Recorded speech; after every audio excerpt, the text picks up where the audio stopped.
De esto que te dices te voy a contar una anécdota que me pasó a mí recién entrada a trabajar con José Luis Gómez, que todos conocéis, el gran director y el gran actor. Pues yo empecé con él hace muchísimos años y no nos conocíamos, le hablaron de mí tal y cual, entramos en conexión y llevaba yo 6 meses trabajando con él y un día se me cae del bolso una foto que estoy con 5 niños. Y él dice, mira, serán tus sobrinos, ¿verdad? Digo, no, son mis hijos. Tus hijos no me lo creo. No has llegado tarde nunca. No me has faltado nunca al trabajo. No has dejado de quedarte por la noche. No es posible. Digo, no, vente conmigo a mi casa y allí lo conocerás. Det tydligaste när jag började tänka på det är ju att jag är pappa. Och jag har glädjen att få 3 döttrar.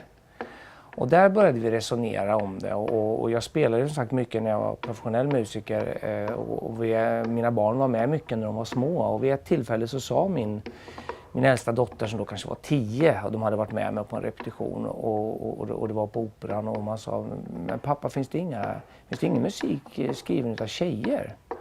Jo, så det gör det ju. Ja, men varför spelar ni aldrig det då? Och då klackade till någonting i mig och då minns jag att jag bestämde att om jag någon gång hamnar i situationer där jag kan påverka det, då ska jag göra det. Fördomar och stereotyper som handlar väldigt mycket om att inte se på fakta utan att känna, att uppleva istället för att se på till exempel hur fördelar vi pengar rättvist.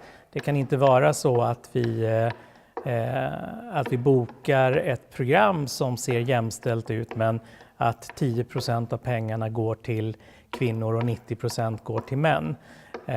Och där är det väldigt ofta så att stereotyperna handlar om att det handlar om kvalitet och det handlar om upplevelse, vad publiken vill ha. Och det vet vi idag att allt det där är fördomar.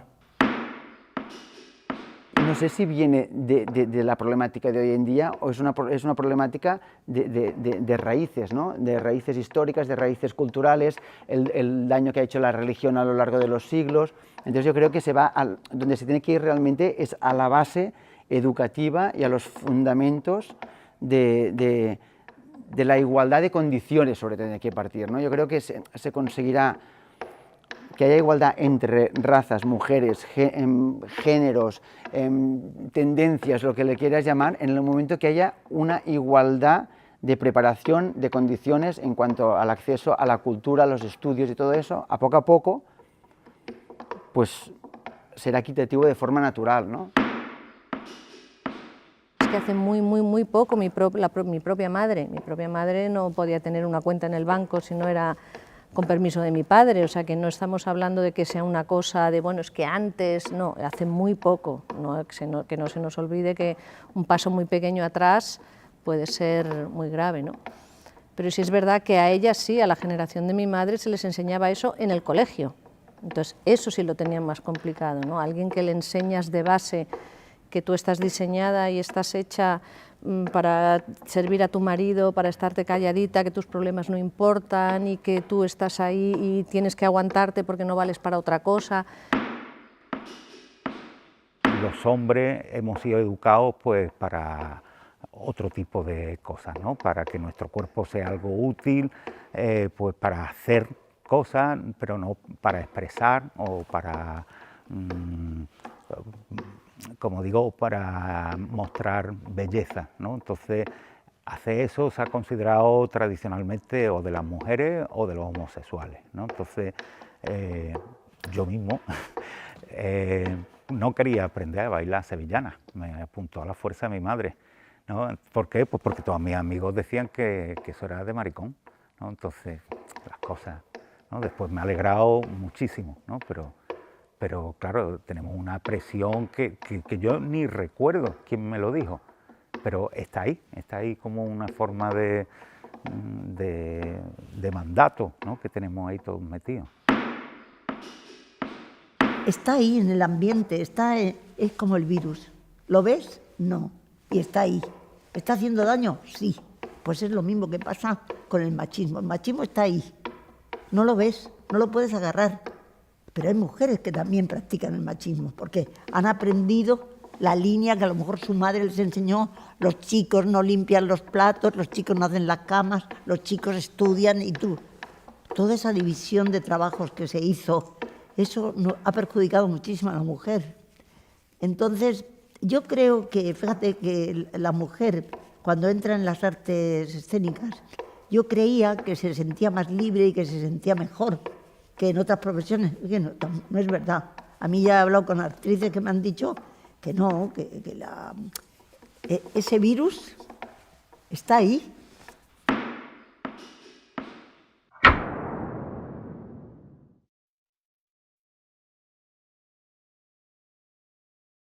Creo que los puestos de liderazgo están contados, pasados a maquinistas en un teatro hay 20 y dirección hay 1. Y entonces son puestos a los que ha estado accediendo la gente que estaba mejor preparada en su momento. Y la educación ha fomentado que los mejores preparados fueran los hombres. Entonces yo creo que esa es la base que ahora ya... Esa era la primera limitación con la que se encontraban las mujeres, que no tenían acceso a esa preparación, con lo cual esa falta de acceso les impedía llegar a esos puestos, que exigían unas titulaciones que ellas no podían tener. O sea, mi madre se estudió la carrera a la vez que yo, porque en su momento no se podía y cuando ya pudo, pues se puso, hizo y tal, para poder acceder a la oposición siguiente. Pero es que hace muy poco que las amas de casa, eso, lo que tenían que hacer es estar en casa. Y entonces, en el momento que ya hay un acceso igualitario a la educación y al poder profesionalizarse y poder competir, el tapón que puede haber más es que llevamos muchos siglos con puestos de liderazgo ocupados solo por hombres.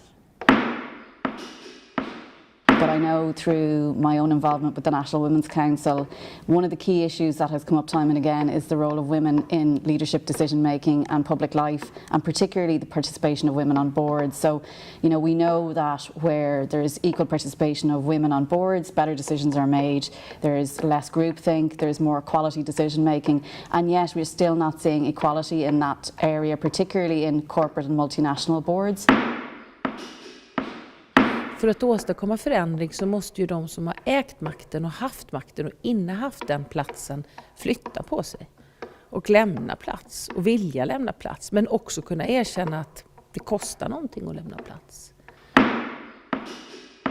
I think sometimes we feel questions like this are bigger than all of us, but actually it's like any other question. It's like global warming. If you change your habits, and then people see you change your habits, then they will change their habits. So I think you start with your own office, you start with your own event. So a number of years ago we decided that all of our panels would be gender equal, so that if we had 4 speakers on a panel, 2 would be male and 2 would be female and non-binary.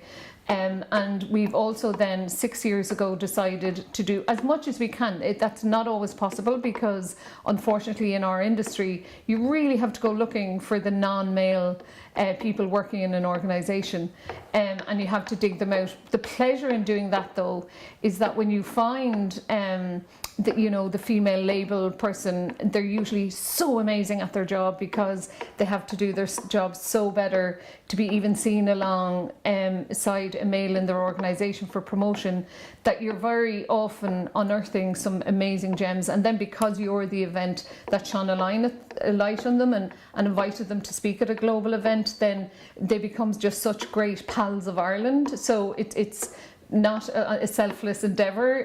What we find is that we benefit from these people shining as much as they do. So go look for people. Go look. If you know it's not good enough to say I can't find them out, they're not there. Go look for those people in those organisations, and give people a chance to speak. Maybe before the level you would normally at your event, but know that people will always rise to the occasion. Kunde man ju sätta som chef kan man ju sätta krav. att det är en förutsättning när en artist kommer hit att vi vill att du föreslår ett verk av en kvinnlig tonsättare. Och det var den fråga jag ställde. Finns det något verk av en kvinnlig tonsättare du kan tänka dig att spela när du kommer till Stockholm eller dirigera? Och då alla världsartister började säga, varför ställer du den frågan? Jo, men vi jobbar med den här frågan. Ja, eftersom du ställer frågan, det här tycker jag är ett jättebra verk och det här är ett, och helt plötsligt började det rulla. Och samma sak till våra egna musiker som spelar kammarmusik. Ja, men då kommer man in med programförslag till mig och Fredrik, min programchef, och sen så väljer vi. Kravet för att komma med och bli vald är att du måste ha minst ett verk av en kvinnlig tonsättare på programmet. Annars är det ingen idé att lämna in ett förslag. Och så började folk att leta och så hittade de jättebra musik. Och nästa gång jag går tillbaka dit igen och helt plötsligt så var det inte längre kvinnlig tonsättare utan det var bara bra musik. I think it's a provocative strategy, and I think it raises a lot of people's hackles, if that's the right word. People seem to get riled up about it because they feel like it's shoehorning somebody in who shouldn't be there. Whereas I see it as a redress of many years, decades, centuries of discrimination. And I feel like if we start to see more people, more women around us in positions of power, or on stages, or listed as the creative driving forces behind the work that we're doing, it'll become more normal that half of the people who make things are women, and half of the people who are supported as artists are women.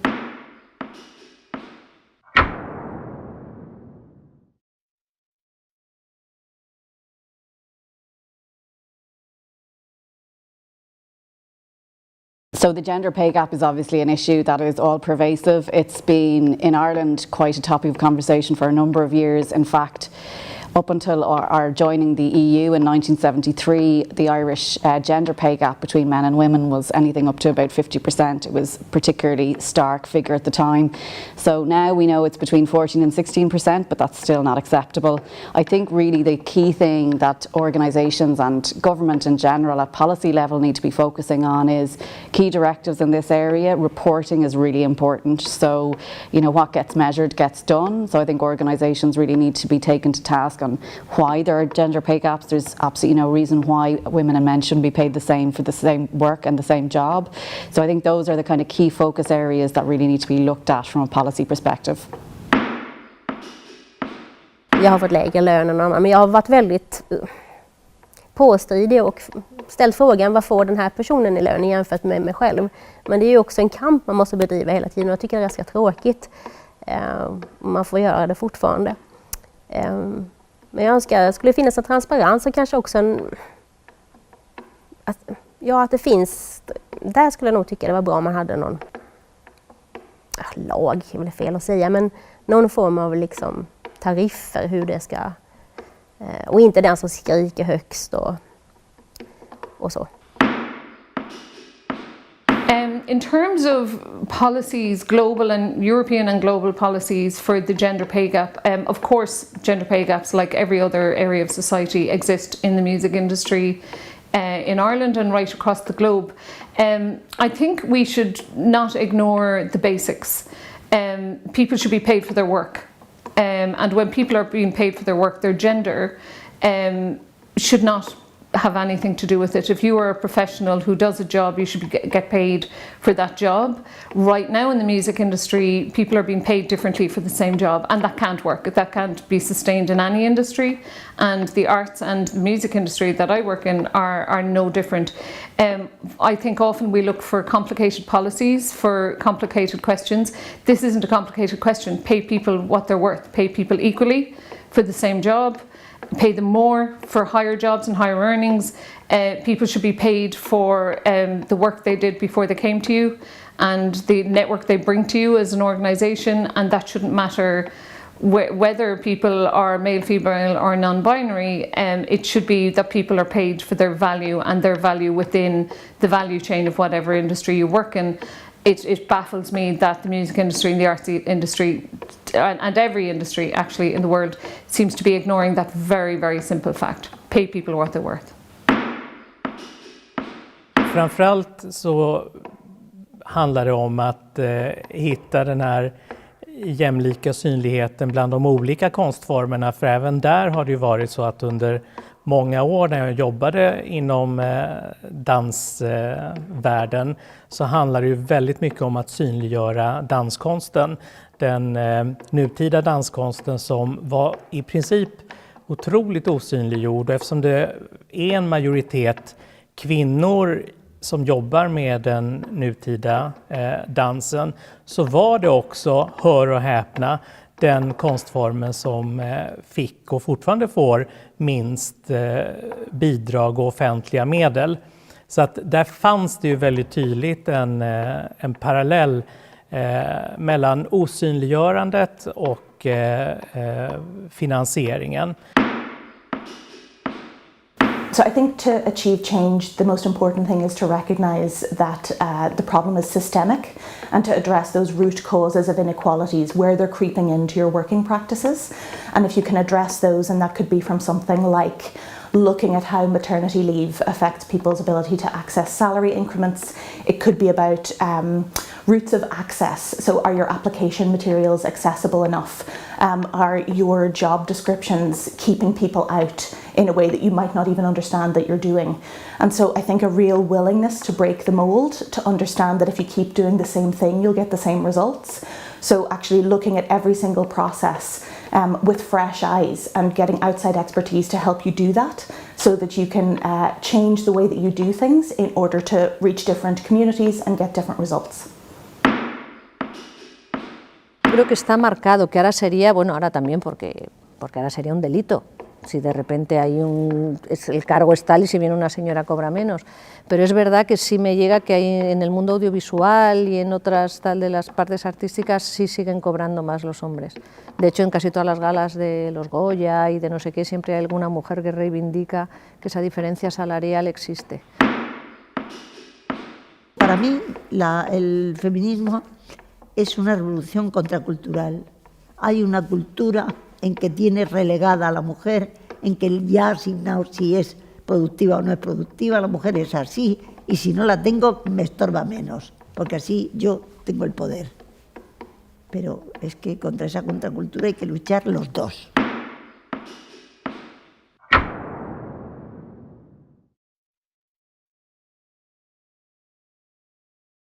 Just at the end of 2015, the National Theatre in Ireland announced its programme for 2016, which was a significant moment because 2016 was the centenary of, I suppose, the symbolic start of our nation as a republic. And the National Theatre back then had been very involved in that. So this programme for 2016 was, I suppose, symbolically resonant. And I was on social media at the time and I saw the announcement, and I noticed very quickly that if you counted up the artists involved, there were very few women, writers or directors. And I suppose at the time I was a little bit tired because this kind of conversation had come up in small ways between myself and my colleagues over the years, just grumbling, I suppose, over a pint or in an office while we were working together, just noticing that there did always seem to be an imbalance between male and female artists. But it wasn't necessarily something we were able to put our finger on. Whereas with this programme, it was very clear, if you counted it, you could see it. And so I, being on social media, on Facebook, I wrote a post just sort of saying, really, is this good enough? And to my enormous surprise, it took off because so many other people felt the same way. And I think there was a combination of different things created a moment where people felt like they could talk about it for the first time. I look back and I think I'm quite surprised at how nervous people were about even bringing up the fact that they felt that women were being sidelined in theatre. Compared to a year later, which was the end of our campaign, what became Waking the Feminists, that campaign, where I think people working in theatre, not just women, but generally people working in theatre, felt that this was an acceptable topic of conversation in a very ordinary kind of a way. Dejan de tener trabajo porque no les escriben personajes para ellas. Y yo creo que eso se va arreglando también un poco, porque también hay dramaturgas y también empiezan... Yo creo que eso va por buen camino, fíjate, porque cada vez que hay más incorporación, que es lo que decía, el momento que se vayan incorporando más, ya va a ser mucho más fácil el dialogar, el que entren, y todo eso va a pasar, y las propias escritoras van a escribir, es un papel para Vicky Peña, por Dios, o analizarán. ¿Y qué ha pasado? Pues que Nuria Espera hace el Rey Lear. O sea, es decir, no hay un papel para que Nuria Espera haga, pues el Rey Lear, ¿por qué no? Y Blanca Portillo ha hecho Hamlet. Y Segismundo. Entonces hay una parte que no podemos evitar, y dices, esos grandes papeles, pues a día de hoy, en el siglo XXI, esos grandes papeles también los puede interpretar una buena actriz, ¿no? Haces una y una... Pero es verdad que eso ha faltado porque la propia dramaturgia y literatura no se centraba en la problemática de una mujer de más de 40. Det som kunde vara med manusen är ju att de flesta klassiker är ju skrivna av män. Så att det handlade om att satsa på nyskrivet. Och min satsning som jag har gjort på nyskrivet under faktiskt 15 år, den innehåller ungefär idag tror jag 105 verk av 180 premiärer som jag har programlagt de här 15 åren. Det blev ju också ett sätt att dels förhålla sig till samtiden, att aktivt satsa på nyskriven dramatik, men också att förändra fördelningen mellan kvinnor och män. För många kvinnor skrev ju också med ett nytt perspektiv och skrev för kvinnor och kvinnor i huvudrollen, i drivande roller. Så att man måste ju tänka att man arbetar framåt, och även när man jobbar med en klassiker så kan man ju liksom titta på klassikern med en viss blick. Det handlar ju inte bara om att räkna huvuden, det är ju också hur man gestaltar kön och hur man ska förhålla sig till det sceniska överenskommelsen. I think we already know now, in 2021, that it's an accepted fact that diversity raises the bar, that it makes artistic programs better, it makes your marketing better, it makes your company culture better, and that's true across all industries, not just the arts. And into the future, that richness and that skill and that enrichment that's happening when you have more diverse artists, more diverse audiences, organisations that take in a wider view of perspectives, that gap is only going to widen. So I think that all organisations, as a real matter of urgency for the quality of their work and the relevance of their work going forward, need to treat diversifying who they're speaking to and who they're working with as a matter of real urgency in order to keep up. Entonces, lo que sí que haría para luchar por esa concienciación es hacer muchas más obras de teatro y espectáculos que hablen de esto, ¿no? Para que sean y no a lo mejor no para mostrar un reflejo de la sociedad, sino para que la gente lo que hace cuando ve una obra de teatro, te sientes identificado o no, y un buen texto, una obra de teatro, lo que te hace es pensar, recapacitar y entender de forma voluntaria o involuntariamente. Incluso también haría muchas comedias, no hay mejor terapia para las... A nivel social, mira, esta es una buena respuesta, a nivel social, qué mejor que hacer comedias sobre una temática, que es lo que la comedia es lo que va directo al inconsciente del público.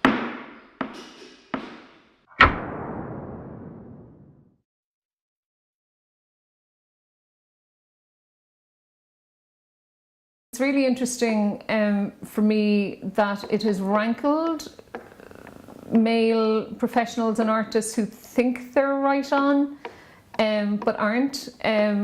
We had a weird situation on Twitter a number of years ago that I was involved in, where an artist was so dismissive of, there was a female writer, artist and writer, who was commenting on the Me Too movement and her experience of it. And it's quite a brave thing that she did, and what she was talking about was that the male artists around her kind of didn't believe her because they didn't see it, and she was inviting them to kind of open their eyes and see it.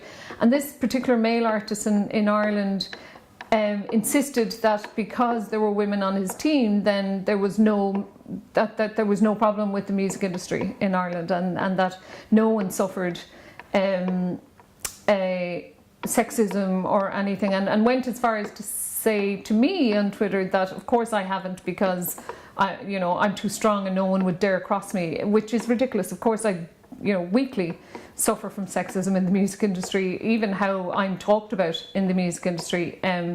So I think the thing for me that rankled was when I and a female reporter pointed out his irony to him.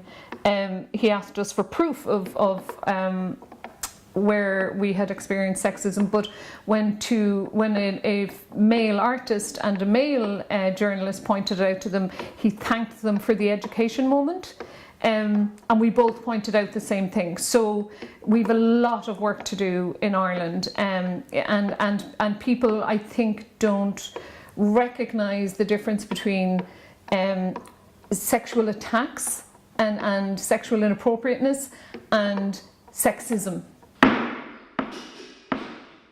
Så var det. Och jag kan fortsatt som man, som institutionschef, som styrelse i en bransch- och arbetsgivarorganisation och ordförande skämmas över att jag inte såg eller valde att se eller att höra. Jag kan inte än idag riktigt svara på när alla de här vittnesbörden dök upp. Såg inte ni? Hörde inte ni? Har det inte jag måste säga att för mig är det ett nederlag att jag inte såg det. Men efter det så är det ju liksom verkligen att man är på tå i att försöka följa vad ser man, hur driver man vidare, hur kan man förbättra. Och det bestämde sig också vår bransch- och arbetsgivarorganisation för. Det här är, på varje styrelsemöte är det en punkt där vi får rapporter tillbaka från de som jobbar. Vad händer i Sverige? Hur ser det ut? Har vi örat mot marken? Hur kan vi fortsätta? För aldrig tappa blicken på den här frågan. Vi är långt ifrån bra, men vi gör så gott vi kan. I Sverige hade vi ju liksom, jag vet inte hur många, om det rörde sig om närmare 50 upprop. Väldigt starkt genomgripande för hela samhället. Sjuksköterskor, brandmän, journalister, teaterarbetare, överraskade barn, ungdomar. Jag tror att det har förändrats på djupet som samhällsstruktur. Och jag tror att det har förändrats för männen, att det finns saker som man kanske inte har tänkt att man är sedd i om man gör. Om man går för långt i en kränkning eller så. Som man hädanefter alltid kommer att veta någonstans att det där är inte okej om jag gör så. Och sen så tror jag att vittneskulturen har förändrats enormt. Att om jag ser någon göra något med någon annan, så vet jag nu också att det är också min skyldighet att säga: hörru du, stopp, vänta lite, vad händer där nu egentligen?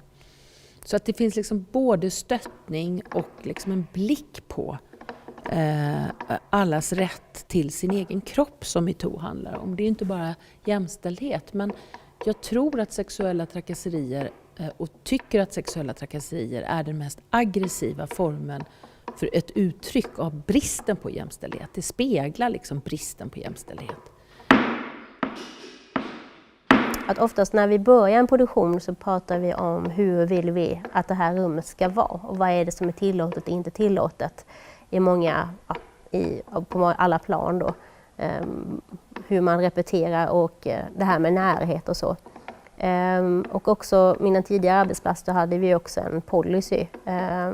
Det finns likabehandlingspolicy i det här huset, men jag är inte säker på att de har något med sexuella trakasserier, det känner jag inte till. Och sen också att det måste ju hela tiden, när någonting sånt händer, så uppmanar de som man arbetar med att ta upp det med en gång så man kan liksom stävja det. Och det är inte alltid så lätt för de som är på golvet och jobbar tillsammans. Men just det där med att man börjar med en repetitionsperiod och prata om vad är okej och inte okej.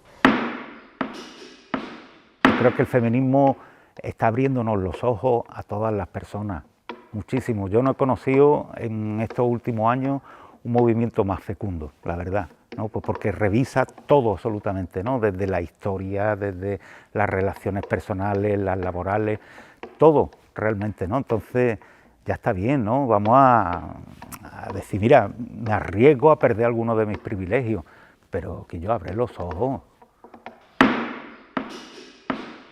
No hay peor sordo que el que no quiere oír. Y si tú estás hablando de la realidad y creen que esa realidad te la estás inventando, dicen, mira, chao, chao, que yo no puedo perder el tiempo. Claro, porque a mí me han negado cosas que eran ostensibles, que estaban ahí. Y la gente, claro, es más cómodo vivir y creer que vives en una sociedad éticamente buena y que no se comporta mal y que no crea estos monstruos que hay, es más cómodo a que decir, madre mía, lo que está pasando.